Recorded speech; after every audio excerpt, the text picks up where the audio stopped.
A War of a Billion Years, Part 1. Area 51, Nevada. Two wary Green Berets walked through a bright underground corridor, one of many tunnels in a subterranean network that spread beneath the base. Humans built it, but ants definitely inspired it. At any other American military installation, these men would have felt at home, but this place was different.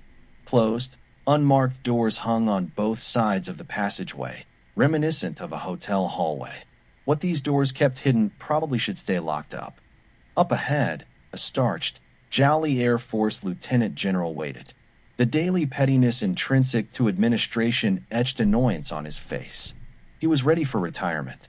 Just within earshot, the soldiers heard the man mumble, "Army, sheesh." 2 meters from the middle-aged officer, the warriors halted. No names, no dog tags, no anything to trace back to your families, the general asserted. No uniforms for this, he hesitated. Urgency, either. This enemy can reach out. The Air Force officer studied the taller, thinner man. "You, Major, are able." The 30-ish able, seemingly built of structural steel with a hard-lined face, nodded. Then the head officer turned to the slightly shorter, slightly older, thicker-muscled man. "You, Colonel, are Seth." The hawk-faced Seth's silence conveyed agreement. "Follow me," the general instructed, and he opened the door directly behind him. Abel and Seth followed inside, then the door automatically shut. They found themselves in a windowless electronics lab, bathed in cool, radiant light. Circuit panels and big mainframe computers lined the walls. Computer hardware sprouted from all over the floor like mushrooms on forest ground. Not a lot of chairs in the room. The soldiers observed a man appearing from behind a processor. Short, thin, balding, and anywhere between 30 and 60. A technician, most likely.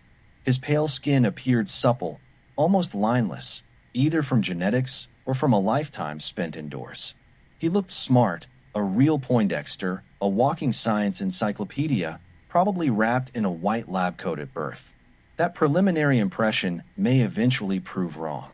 Whether military or civilian, nothing he wore indicated any affiliation. "Nice to meet you, gentlemen," he said through a Mona Lisa grin. "Call me Noah, and thanks for signing on." "And you can call me General," the Air Force officer firmly stated, not as a declaration of authority, but more like, the fewer the personal details, the better. "You two have been to Groom Lake before, and you know we avoid born identities." They don't write M like Robert Ludlum anymore. The burly man mused, grimacing and cocking his head to one side. Robert Ludlum would never dream of this place. Noah cracked. "Well, I'll begin by saying thank you for volunteering for this task," the mission leader formally stated. "The first thing you two are asking yourselves is, what in the world are two Army soldiers doing on an Air Force mission?" Answer: because it's not. It's a joint venture. Don't think there aren't any airmen who don't measure up cerebrally. We have people just as capable as Army. It's the nature of this operation that makes you uniquely qualified, Noah interjected, before his boss turned the meeting into a branch rivalry. "Sure, the Air Force has beaucoup electrical engineers and computer scientists," the short science man continued. "And the CIA is always ready to lend a hand with its people, but you gentlemen sit at the front of the class." "How true," the general remarked. "Both of you are cyber assassins, and when you get inserted into a region, you take control of power grids, manipulate finances, change missile flight plans, shut down ship navigation, and that's just what I know about you. You hack the hackers." "The general's right," Noah said. "Others could match your computer skills and your physics degrees, but in truth, it would take a team of specialists to match one of you. Sending 2 on this mission is practical. Sending 12 is unfeasible. You're Prometheans, from what we saw in your files, and maybe that explains your cognitive abilities. You can make use of knowledge in ways others can't. And I don't know why 2 eggheads joined Special Forces instead of becoming Wall Street billionaires," the chief exec added, "but I guess it's to our good fortune." "The challenge and the pride," Noah whispered to himself. "Now let's get to this briefing," the general stated. "There's a war we've been fighting, and it's a fight to the death, the commander began. To the death of the human race. Probably not a soul knows about it or has heard about it, and even if news stations broadcast it, most would never believe it. We're standing here in Area 51, so that's a hint. The general observed the body gesturing of Abel and Seth, expecting to see them suppressing smiles. They remained stone-faced. There's a list of things that just can't stay completely hidden from people, he continued, and extraterrestrials top that list. For thousands of years, actually for hundreds of millions of years, Earth has been receiving visitors, but until the last century, these outer space beings have kept to themselves. Sightings and accounts are unending and duly reported. Well, you two know all about the abductions and theories. This is the reality, Noah explained. There are two races of extraterrestrials.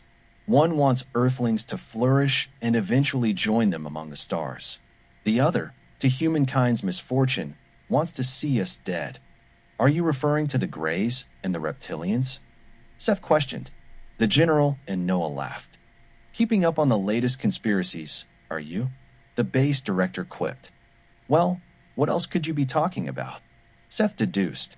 The Air Force man shrugged. Very true, Noah stated. The stakes are Earth, the local star group, and eventually, in the far future, the entire galaxy.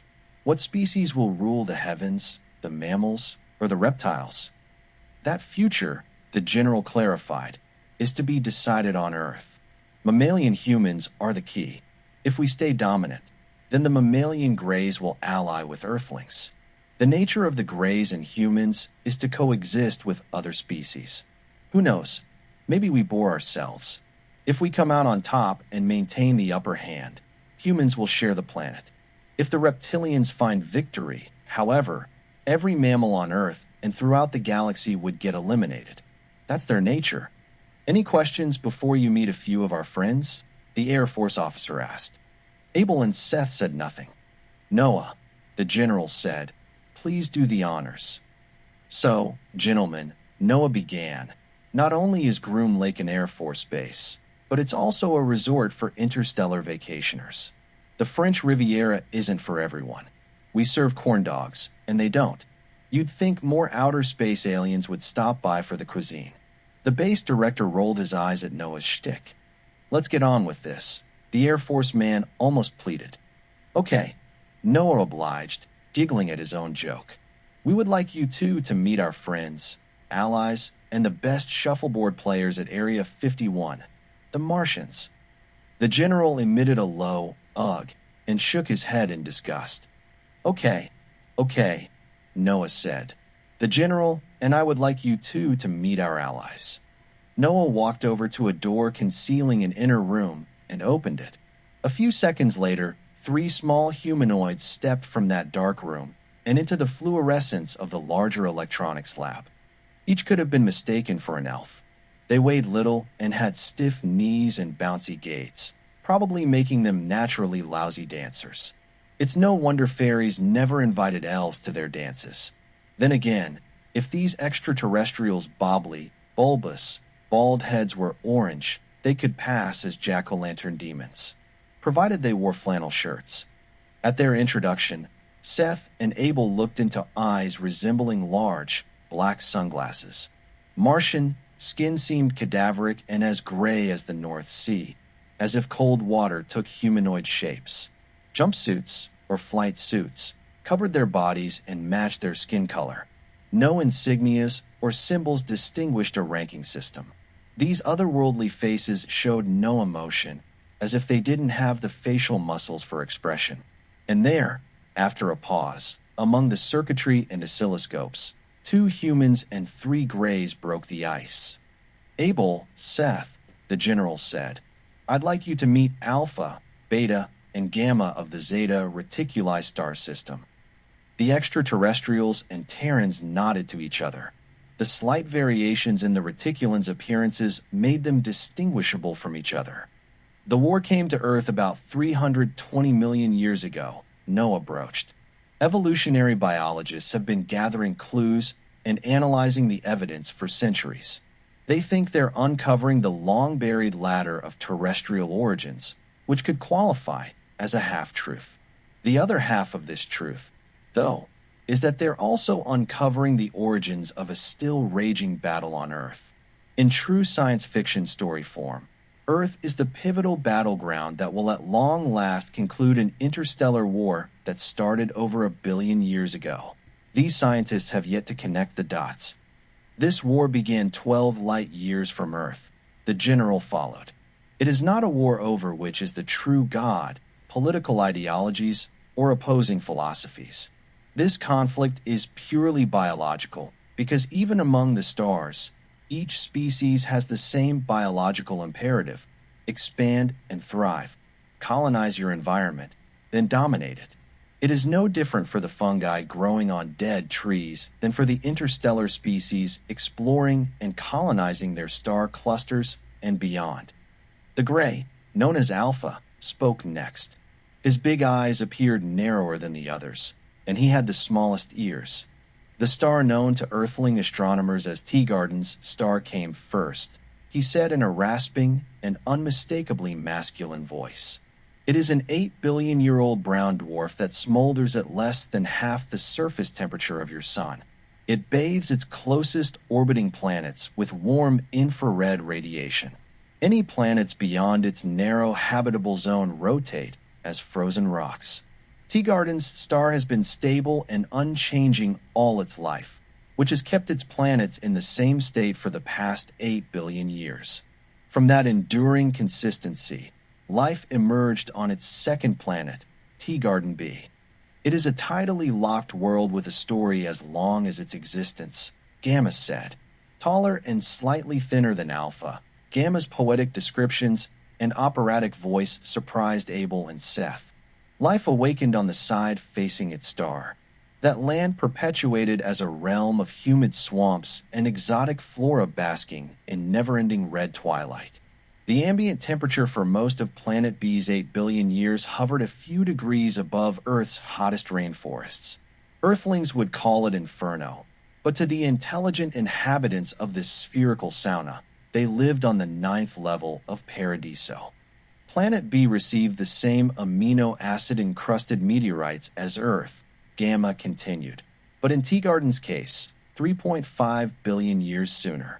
Considering the soupy heat and infrared rays, it seemed logical that Planet B evolved amphibian species. Ultimately, amphibians transitioned into reptiles, and considering the dark, heavy environment, nothing beyond reptiles could emerge, including birds and mammals. The warm environment acted as the prime mover, Beta added. Beta's small breast bulge and soprano voice indicated a female. All three, however, maintained their poker-playing faces. Still, she continued, reptiles, from any planet, move and evolve slowly. Over the eons, with that few billion-year head start, the reptilians of Planet B developed thinking to rival earthly mammals, and they transformed their sphere, both sides, to indulge their needs. Their hothouse would be called Soros, at least to Earthlings, and after they tamed their own world, the Saurians looked upward, determined to colonize the surrounding star systems. Tau Ceti is a neighbor of Teegarden's star, Noah now explained, and along with our sun, the three form an equidistant triangle with 12 light-year legs. Tau Ceti is old, but not as old as Teegarden's star. Tau Ceti flared to life about 1.25 billion years before our sun and is showing its age. Though it's slightly cooler than the sun, it radiated to a lesser degree 1 billion years ago. At its present stage of life, this star is fusing more helium than it used to, creating a solar temperature increase. Other than that, it started out as almost an identical twin of the sun. The intensifying heat of Tau Ceti is frying its revolving planets. Tau Ceti has a planet orbiting, designated by the letter E, Noah detailed. A little over 1 billion years ago, Tau Ceti hailed as a super-Earth, terrestrial temperatures, abundant precipitation, and sitting under a stable, ultraviolet-emitting star to evolve and nurture intelligent organisms. Considering the parallels, Planet E's organisms eventually evolved into mammalian humanoids. Think of what humans will be like in 1.25 billion years. Enormous heads, car headlights for eyes, small bodies, and light speed technology. That's what we're looking at now. Say hi to Alpha, Beta, and Gamma, the humans of the future. But we won't find them on Tau Ceti E anymore. As Tau Ceti aged, its helium fusion raised its temperature to the point where Planet E's own global average temperature is now high enough to cook meat. Long before that happened, these mammalian Saurians conquered space travel and took to the stars. There, among the stellar structures, the Saurians encountered the Saurians, and that's when the war began, 1 billion years ago. Tolerance and understanding punctuated the initial encounter and subsequent meetings, Beta stated. In the name of cooperation, a trading system developed between our two species. It did not take long, though, before both realized that only barren worlds orbited the neighboring stars. In both our species' insatiable needs for raw materials, we realized that our region of the galaxy could only accommodate one interstellar race. It became a survival of the fittest. The evenly matched Saurians and Saurians severed relations and dug in for a war that would span the ages, Alpha explained. Earth rotated as the only other planet with life, a planet where bacteria and stromatolites reigned as the highest life forms of the time. Both extraterrestrial species realized that the key to winning the war depended on the acquisition of Earth, a planet that could evolve reptiles and mammals to the peer levels of the Saurians and Saurians. An army with such allies would be unbeatable. Because of Earth's potential, each side prevented the other from establishing a beachhead there, and the battles raged in far-off regions. Saros, the eternally unchanging planet, Gamma stated, remained the home world of the Saurians. When our planet became uninhabitable, however, the Saurians established a new home world on the closest, most habitable, and safest rock we could find, a planet in the Zeta Reticuli star system. From these separate locations and scattered outposts, the Saurians and Saurians strike out to wage war and infiltrate Earth clandestinely in order to manipulate Terran evolution to each advantage.